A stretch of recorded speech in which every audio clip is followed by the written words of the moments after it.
Bueno, entonces en estos momentos vamos a hablar sobre las Mechanical Properties of Materials, las propiedades mecánicas de los materiales. En primer lugar, ustedes ven una lista de las propiedades mecánicas más generales, más básicas de los materiales. No quiere decir que solo sean ellas, obviamente hay más, pero quizás estas son las que nos interesan más.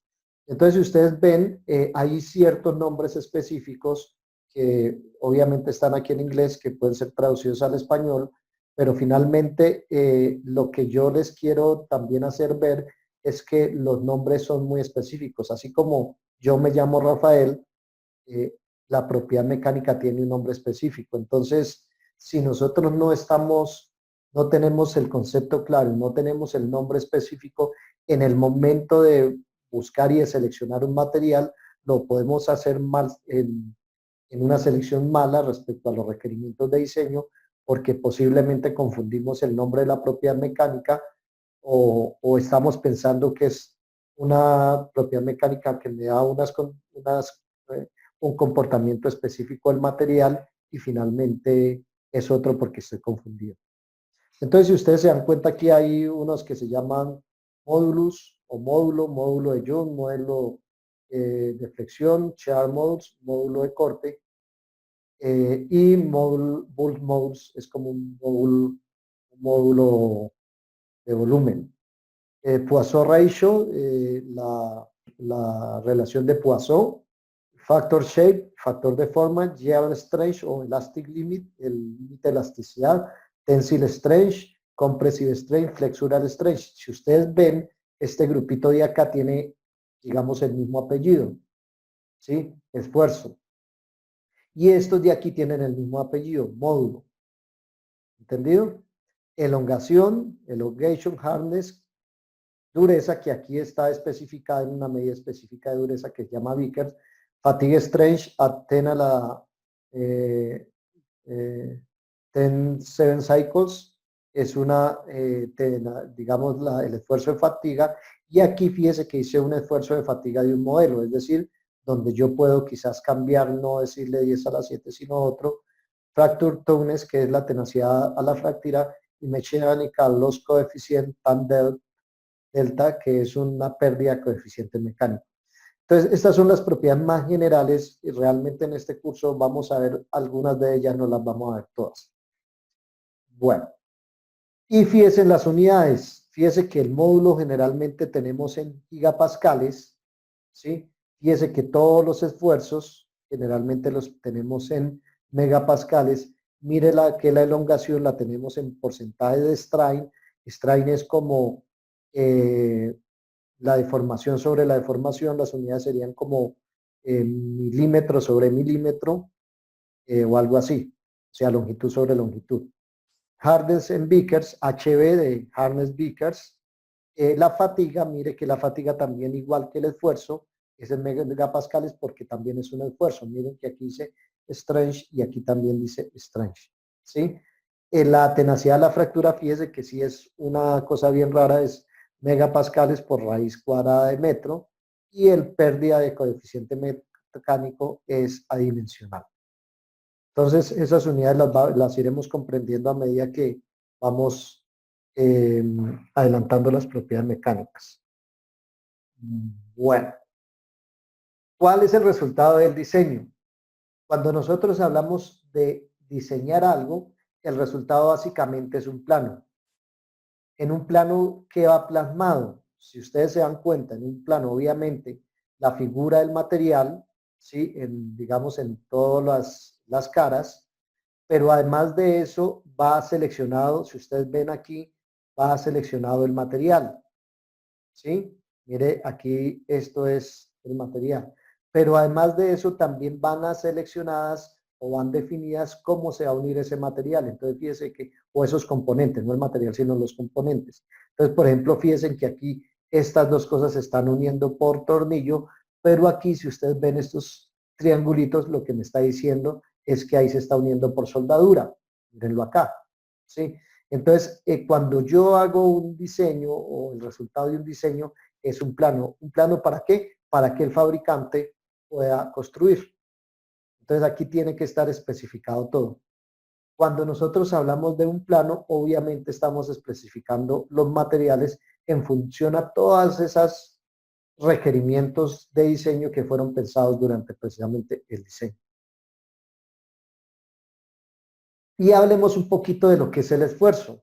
Esto se lo voy a dejar básicamente para materiales, para resistencia a materiales. No voy a adentrarme sobre toda la parte matemática, pero recordemos que el esfuerzo, ¿sí? Es una, digamos que es eh, una relación entre la fuerza y la unidad de área. Y entre la fuerza y unidad de área tengo dos tipos de esfuerzos, uno normal y uno cortante, donde el normal es que la fuerza está acá, ¿sí? Y está perpendicular al componente y se toma el área perpendicular a esa fuerza y básicamente es eso. Y cuando hablamos de esfuerzo cortante, estamos hablando que la fuerza no es perpendicular y que hay un desplazamiento del material de esta forma, y entonces por eso lo asimilamos a una función tangencial. No es función de este curso explicar esto, simplemente lo traigo para recordar el concepto de esfuerzo. ¿Sí? Y tenemos diferentes tipos de esfuerzo. Como ustedes bien pueden observar en esta animación, tenemos un esfuerzo que es a compresión. Es importante que ustedes noten cómo se deforma el material, porque en función de eso también podemos predecir muchas cosas, ¿sí? Donde pues las fuerzas están actuando hacia adentro del material y la línea de fuerzas es igual. Estamos hablando de un esfuerzo de tensión donde las fuerzas son iguales y la línea de la fuerza es igual, es la misma. Y fíjese que la deformación aquí ya es completamente diferente, ¿sí? Aquí tiende a angostarse, mientras en el otro tenía a comprimirse. Este es un esfuerzo de flexión. ¿Cuándo tengo flexión? Ojo, yo tengo flexión cuando tengo apoyos, ¿sí? Entonces, siempre que yo tengo un apoyo, voy a tener flexión, uno o dos apoyos. Recuerden que ustedes calculaban algo que se llamaba momento y ese momento era según el apoyo. Tengo un esfuerzo de torsión, que básicamente es desde este punto de vista, eh, y pues ahí vemos cómo se deforma el material. Y finalmente tengo un esfuerzo de corte, que puede ser así o puede ser, digamos, tangencial. Fíjese que el esfuerzo de corte no es un esfuerzo de compresión. ¿Por qué? Porque las líneas de las fuerzas no están iguales, son diferentes. Entonces, esos son los tipos de esfuerzos que tenemos. Bien, teniendo claro este tipo de esfuerzos, aquí vemos, entonces, tensión, compresión, cizalla, podemos mirar también cómo es el tipo de formación según el material. Entonces, vamos a tener varias bases o materiales base. Uno que no se deforma, uno que es dúctil y uno que es frágil. Recuerden que el dúctil es el que tiene deformación plástica, lo vamos a ver ahorita, y el frágil el que no tiene deformación plástica. Entonces, obviamente el indeformado permanecerá igual. El dúctil, miren cómo es su deformación. En compresión, mire que puede ser así o puede ser como un barrilito. Y en cizalla, mire cómo es. Y frágil, mire cómo es. ¿Sí? La forma de corte. Esto del esfuerzo es muy importante tenerlo claro, porque en el momento que nosotros tenemos falla del material, nosotros digamos que si somos forenses mecánicos, es decir, las personas encargadas de determinar por qué falló un material para encontrar la responsabilidad, o sea, si la responsabilidad fue de quien estaba manejando el componente o de quien lo fabricó o de quien hizo los materiales. ¿Sí? Entonces, todas estas deformaciones se analizan en el momento de la falla del material. Entonces, usted mirando esa falla y sabiendo esto, obviamente, no solo esto, sino estudiando mucho más del tema, podría definir debido a qué se falló el componente. Hablando de esfuerzos, entonces, miremos aquí esta puntilla, ¿sí? Que está clavada sobre un material, es decir, con el esfuerzo que se le aplicó, penetró el material y obviamente penetró la puntilla. Y entonces vamos a hablar de una cosa importantísima que es la concentración de esfuerzos, stress concentration, ¿sí? Por ejemplo, digamos que tenemos una puntilla normal y digamos que tenemos una puntilla a la cual le quitamos eh, la, la punta. Entonces, fíjese que como el concepto de esfuerzo es fuerza sobre unidad de área, vamos a suponer un área de 1 mm² y vamos a suponer que tenemos una fuerza de un newton. Entonces, si yo aplico esta ecuación, fuerza sobre unidad de área, entonces mire que el esfuerzo sería 10 unidades. No me voy ahorita a meter con las unidades, simplemente quiero que vean el número, ¿sí? Mientras que si tenemos esto y tenemos la misma fuerza, ¿sí? Pero el área es mucho mayor. ¿Por qué? Porque le quité la punta, digamos que es 100 veces más. Entonces mire que cuando yo hago la resolución de la ecuación del esfuerzo, realmente el esfuerzo es 0.1, es decir, 100 veces más en comparación. Entonces, por eso es que cuando nosotros vamos a analizar qué es lo que le pasa a un material, analizamos en términos de esfuerzo, no de fuerza, porque mire que para este caso la fuerza es igual. ¿Qué es lo que está variando? El área. Esto es lo que se llama un concentrador de esfuerzo. Es decir, tenemos un área tan pequeñita, ¿sí?, que el esfuerzo se concentra muchísimo. Y es muy importante este análisis porque siempre en diseño vamos a cuidar de tener esas concentraciones de esfuerzo. Para la muestra un botón. Entonces, mire este señor que medita y, mejor dicho, consagrado espiritualmente, pero ¿por qué no se entierra las puntillas? Simplemente porque tienen muchas puntillas y toda la fuerza que ejerce su peso sobre las puntillas no alcanza a tener un esfuerzo con la sumatoria de todas las áreas de las puntillas, no alcanza a hacer un esfuerzo que rasgue la piel, es decir, no está por encima del esfuerzo de, digamos, donde la piel se daña, se penetra. Diferente sería que el señor se sentara en una puntilla, porque obviamente esta área sería más o menos esta relación, ¿no? Bueno, entonces aquí estamos lo mismo. Si tenemos un área de esto sería 10 y si tenemos 1000 puntillas, supongamos que aquí hay 1000 puntillas o 1000 puntillas donde descansa su cuerpo más bien, entonces fíjese que el esfuerzo se me reduce a punto. ¿Para qué nos sirve eso, ese concepto de concentración de esfuerzos? Cuando ustedes están diseñando materiales, fíjese que esto es un concentrador de esfuerzos. O sea, todo donde ustedes tengan terminaciones puntiagudas son concentradores de esfuerzos.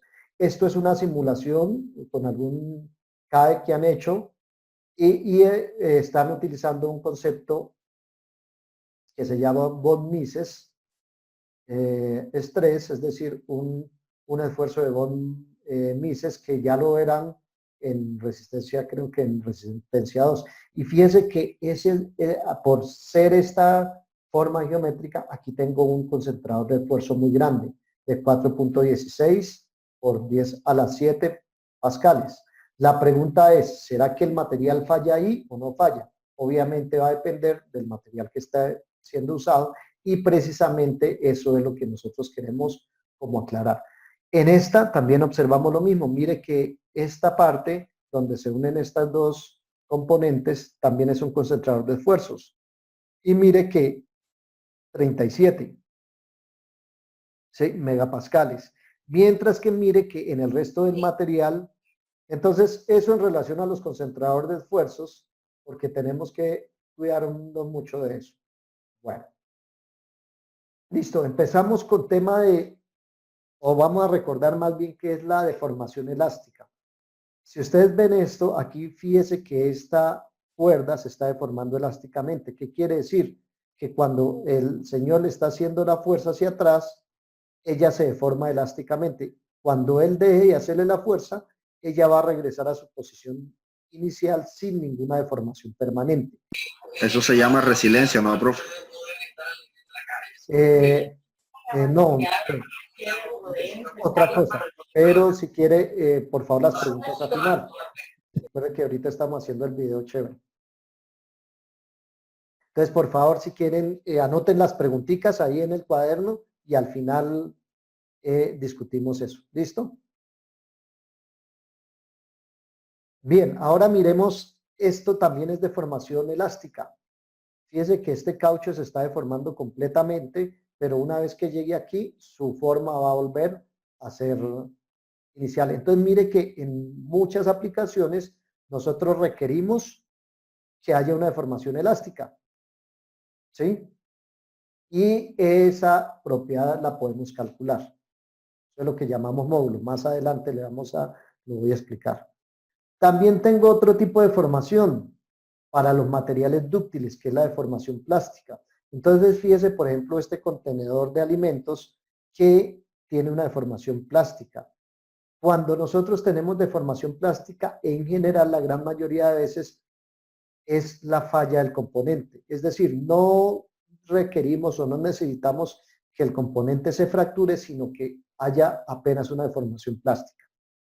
En este caso, ustedes pueden apreciar la deformación plástica de este silo. O, por ejemplo, mire la deformación plástica de esta llanta. ¿Sí? Es una llanta que seguramente nadie va a utilizar por el riesgo, porque ya está próxima a la falla. Sin embargo, mire que no está fracturada. Entonces, es un concepto bien importante respecto a diseño. Es decir, cuando un material se me deforma plásticamente, prácticamente ya falló, sin necesidad que haya fractura. Y entonces ahí aparece la primera propiedad mecánica o también lo que llamamos diseño a esfuerzo. Entonces, como les decía, para materiales dúctiles tenemos una deformación elástica y después hay una deformación plástica y después aparece la fractura, ¿sí? Entonces, un material dúctil tiene este comportamiento, pero hay un límite elástico, es decir, un límite entre la deformación elástica y la deformación plástica, y eso es lo que yo llamo, o eso es lo que yo utilizo más bien para el diseño de esfuerzo. Cuando yo hablo de un diseño de esfuerzo, ¿sí? Básicamente cuando yo requiero determinar un esfuerzo máximo, que sería este, en el cual el material no se me deforme plásticamente. Es decir, en otras palabras, que no me pase esto. ¿Sí? Me gustaría que pasara esto, pero no quiero que me pase esto. ¿Sí? Entonces, la propiedad que yo aplico para determinar ese límite, es decir, ese esfuerzo que yo le puedo aplicar acá sin que llegue a esto, se llama ¿qué? Límite elástico. O sea, es un límite entre eso. ¿Cómo se va a llamar la propiedad? Ah, depende del tipo de esfuerzo que tengamos. Entonces ya vimos que teníamos un esfuerzo de tensión o tracción, un esfuerzo de flexión, un esfuerzo de compresión y un esfuerzo de cortante.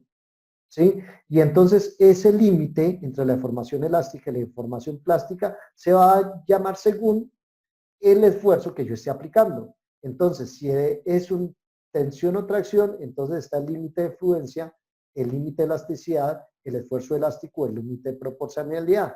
El nombre en inglés es yield strength o elastic limit. Allí hay otro, me faltó, que puede ser el strength al 0.2%. Después vamos a ver por qué. Si el esfuerzo es de flexión, entonces se llama esfuerzo de flexión. El nombre en inglés es flexural stretch para materiales dúctiles o modulus of rupture para materiales frágiles. Ya ahorita voy a explicar un poco qué pasa acá. Si es de compresión, este no es muy utilizado, se llama esfuerzo de compresión y es compressive stretch. Y si es el cortante, se llama esfuerzo de cortante o se llama shear stretch. Y mírelos acá. Yield strength, compressive strength, flexural strength. Y el shear, bueno, no está por aquí. ¿Entendido? Entonces, fíjese que cuál es la propiedad. Cuando yo estoy hablando, vuelvo y repito, en un diseño de esfuerzo donde me interesa calcular cuánta esfuerzo me va a soportar el material sin que se me pase a deformación plástica, ¿sí? Entonces, dependiendo del tipo de esfuerzo, ¿sí? Así se va a llamar la propiedad. Entonces, aparecen tres propiedades ahí de una. ¿Cuál es? El yield strength, es decir, que este material va a soportar entre 120 y 140 megapascales de esfuerzo. Es el límite entre la deformación elástica a deformación plástica cuando ese material está sometido a tensión, o está el compressive stretch entre 120 y 140 megapascales, ¿sí? Es decir, cuando ese material está sometido a compresión, o está el flexural stretch o modulus of rupture, que es el esfuerzo en que el material se va a deformar plásticamente el máximo, que está entre 120 y 140, cuando el material está sometido a un esfuerzo de flexión. ¿Sí? Y entonces aparecen estos. Ahora bien, fíjese que para estos casos son bastante iguales. ¿Sí? El yield strength es igual a compressive strength, es igual al flexural strength. Bien, pero hay momentos o hay materiales que esto no es así. Miren acá. Fíjese, el yield strength contra el compressive strength. Entonces mire que si yo trazo una línea aquí proporcional, más o menos donde dan los verdes, los rojitos y todo, eso es más o menos igual. Es decir, que el esfuerzo de compresión, 0.1, es igual al esfuerzo de tensión o al límite de elasticidad, más bien. ¿Entendido? Y eso es verdad para todos estos materiales que van en esta línea. Pero si ustedes miran, hay casos donde no se cumple. Por ejemplo, miremos este, ¿sí? Donde el compressive strength, si yo bajo más o menos en la mitad, digamos que está 100, 200, 300, estaría más o menos en 350 megapascales, pero en yield strength apenas tengo 9 megapascales, ¿sí? Fíjese que la diferencia es de 9 a 350. Entonces, si ustedes no tienen esto claro, y de pronto usted va a someter el material, digamos, a un compressive stretch, ¿sí? Y usted está pensando en el gel stretch, está confundido con la propia, obviamente ese material no le serviría. Tendría que de pronto mirar otro. Entonces sí es muy importante que ustedes tengan en cuenta que estas propiedades son iguales en algunos materiales, pero en otros, o sea, en todos estos, los que están por debajo, o en todos estos, los que están por arriba, no son iguales. ¿Qué es lo que pasa y cuál es la gran confusión? Que generalmente cuando ustedes están en resistencia en materiales, trabajan con metales, específicamente aceros. Y el acero tiene este comportamiento, es decir, que el yield strength es igual al compressive strength, igual al flexural strength. Entonces ustedes siempre van a seleccionar un material e inmediatamente llaman el yield strength. ¿Mm? Pero eso es únicamente válido para metales y para algunos. Los metales son los rojitos, vea. Entonces fíjense que por aquí van los rojitos, los metales. Y estos también son metales, ¿sí? Pero no para todos. Esto también es un metal y estos rojos son metales. Entonces fíjense que, por ejemplo, para este grupo de metales no podemos asegurar eso. Entonces, por eso aparecen estas propiedades. Vamos con el concepto de módulo, ¿sí? Entonces, ¿qué es el módulo? Fíjense que cuando yo cargo, por ejemplo, esta línea, entonces viene por el peso, por el peso mismo del cable, por el peso del teleférico y por el peso de las personas que hay internamente, esto se estira, pero no se deforma plásticamente, es decir, algo como esto, ¿sí? Se estiró elásticamente, cuando terminó de someter al esfuerzo, volvió a su condición normal, a su condición inicial, ¿sí? Esto es el concepto de módulo, ¿sí? Entonces, mire, estas señoras se están estirando y mire cómo se parten. Yo creo que ninguno de nosotros es capaz de hacer esto, pero ellas pueden pararse y quedan normal, no quedan chuecas, en otras palabras. ¿Entendido? Entonces, esto es el comportamiento del material. Eso es lo que llamamos módulo, es decir, que se deforman elásticamente, pero cuando cesa el esfuerzo, queda igual. Por ejemplo, en esta aplicación, ¿sí? Imagínese que esta vaina se estirara mucho. ¿Qué pasaría? Fíjese que aquí tengo, ¿sí?, el anillito, ¿sí? Pero imagine que esto se estirara mucho. Entonces, cuando hubo la fuerza, el golpeteo del combustible acá, ¿sí? Entonces esto se pandió, se estiró, y entonces esto se estiró bastante elásticamente, es decir, se deformó elásticamente bastante, y entonces llegó y chocó contra estas paredes, pues obviamente no puedo bajar. Entonces mire que aquí es muy importante calcular el módulo, es decir, cuánta longitud se va a elongar o se va a flexionar elásticamente en el material ante un esfuerzo determinado. Y eso es lo que me responde el diseño a módulo, ¿sí? Cuánta longitud se va a elongar o flexionar elásticamente en el material ante un esfuerzo determinado. Y entonces ya tenemos dos clases de diseños, el diseño de esfuerzo y el diseño a módulo, que responden dos preguntas completamente diferentes. El diseño a módulo, ¿qué me responde? Sí, cuánta, numérico. Puedo definir que aquí cuando yo ponga este material, haga la explosión, que esto se me va, digamos, a expandir, se va a deformar elásticamente, qué sé yo, 0.001 milímetros. ¿Sí? Y eso está calculado. ¿Sí? Eso es lo que responde el módulo. Mientras que el esfuerzo, ¿sí? El esfuerzo lo que me dice es, yo puedo cargar este tanque, por ejemplo, hasta, qué sé yo, 8 toneladas, porque con esas 8 toneladas, con el esfuerzo que está, cuando yo calculo el esfuerzo aquí en todo esto y en la base, entonces no va a transgredir este límite. Es decir, no va a haber deformación plástica. Entonces, fíjense en la diferencia de los dos conceptos. ¿Sí? Volvamos al concepto de módulo.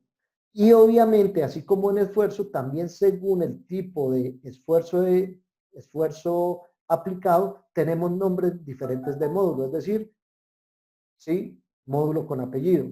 Entonces, lo que llamamos el módulo de elasticidad o el módulo de Young, en inglés, Young's modulus, es cuando yo estoy aplicando un esfuerzo de tensión o tracción.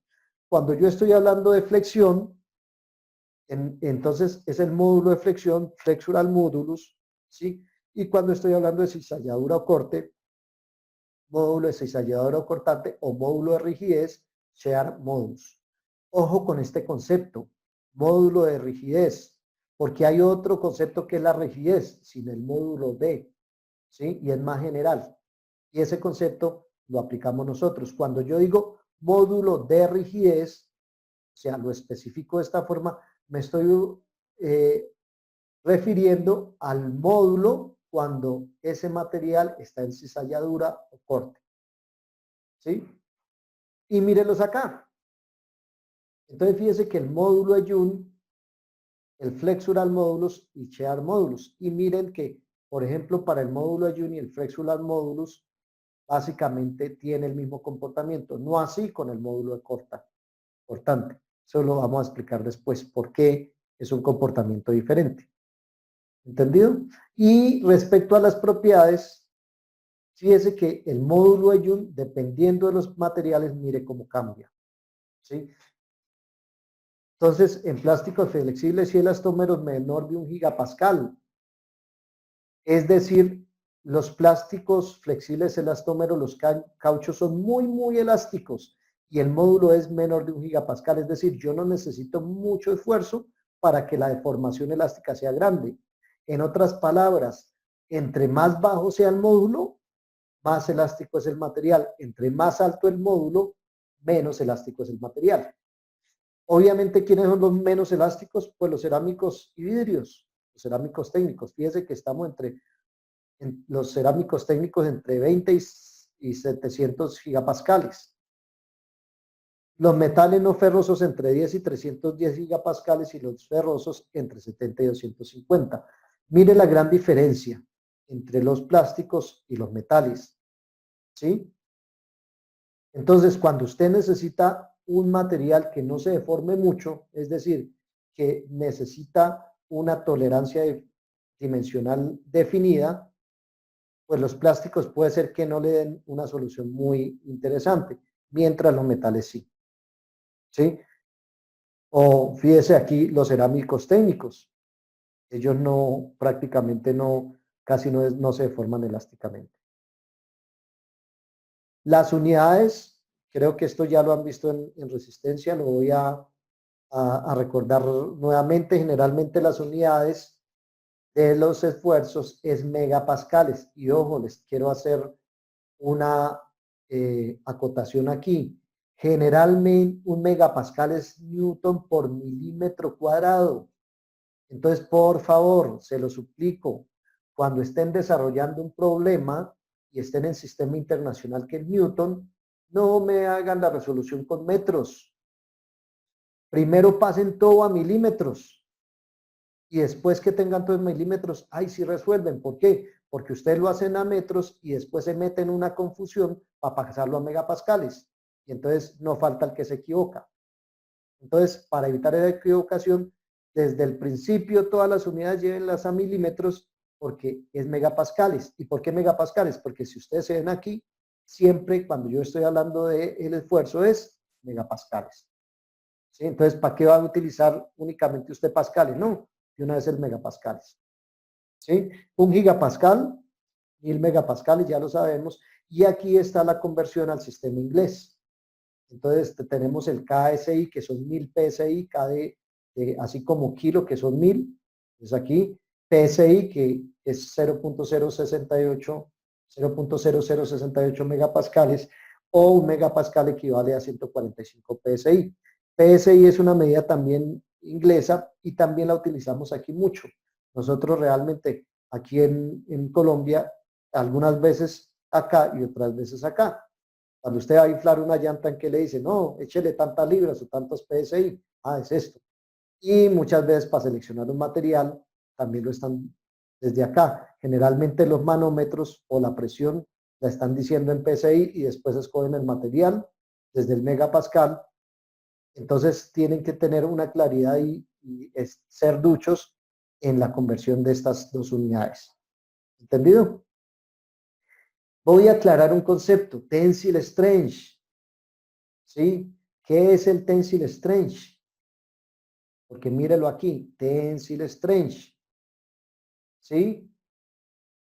Ese tensile strength es una propiedad cuando el material ya se ha deformado. Cuando veamos la gráfica de tensión de formación vamos a comprender un poquito mejor. Pero tensile strength es una propiedad donde el material ya se haya deformado plásticamente. ¿Mm?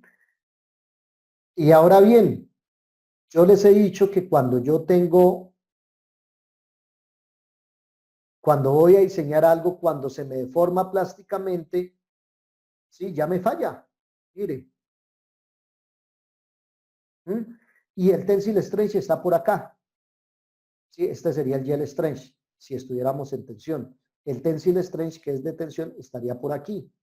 Entonces, fíjese que cuando estoy aquí, básicamente el material ya le ha ocurrido esto, se ha deformado. Ahora bien, ustedes me dirán, profe, pero un momentico, ¿por qué me está diciendo eso si de pronto cuando yo selecciono y cuando yo diseño, yo escojo el tensile strength en lugar de escoger el gel strength? Y la pregunta es simple, porque las normas muchas veces consideran el tensile strength porque para el fabricante del material muchas veces es más fácil tomar esta propiedad que esta. Entonces todo lo diseñan con tensile strength y cuando diseñan con tensile strength el factor de seguridad es mucho más grande. Factor de seguridad, voy a hablar de eso en la próxima clase. ¿Listo? Entonces, para cerrar aquí rápidamente el tema, entonces, por ejemplo, aquí usted está diseñando algo con el gel strength, el factor de seguridad, por ejemplo. La norma ASME, la norma ASME, sección 8, que es para reactores de alta presión, el código en la sección 1, dice, si usted va a elegir un material para reactores a presión, de tanto presión, creo que va como hasta 3000 PSI, ¿sí? Si toma el límite elástico, póngale un factor de seguridad más o menos de 1.2. Mientras si toma el gel strength, el factor de seguridad es de 4. ¿Sí? Entonces, digamos que si bien el concepto no está muy claro allí o lo podemos confundir por el límite, por el factor de seguridad, es claro que, pues que este ya está en deformación plástica. Para esta clase, ¿qué vamos a hacer? Siempre que vayamos a diseñar, siempre que vayamos a escoger en diseño de esfuerzo, la propiedad que vamos a escoger es el gel stretch, es decir, el límite entre la deformación elástica y deformación en plástica si estamos en tensión. Si estamos en flexión, ¿cuál es? Flexural stretch. Si estamos en compresión, compressive stretch. Si estamos en cortante, shear stretch. ¿Listo? Si ustedes me llegan a escoger en tensión el tensile stretch, simplemente yo no les valgo. ¿Por qué? Porque lo que me importa a mí en este momento es que ustedes tengan claro el concepto del límite elástico, que está aquí muy, ¿sí? Y del yield strength, que después lo vamos a ver, que está por acá. Y que se recuerden de esto. Ustedes siempre que diseñan, tienen que diseñar para que esa vaina no se deforme plásticamente. ¿Hasta ahí está claro? Bueno, finalmente falta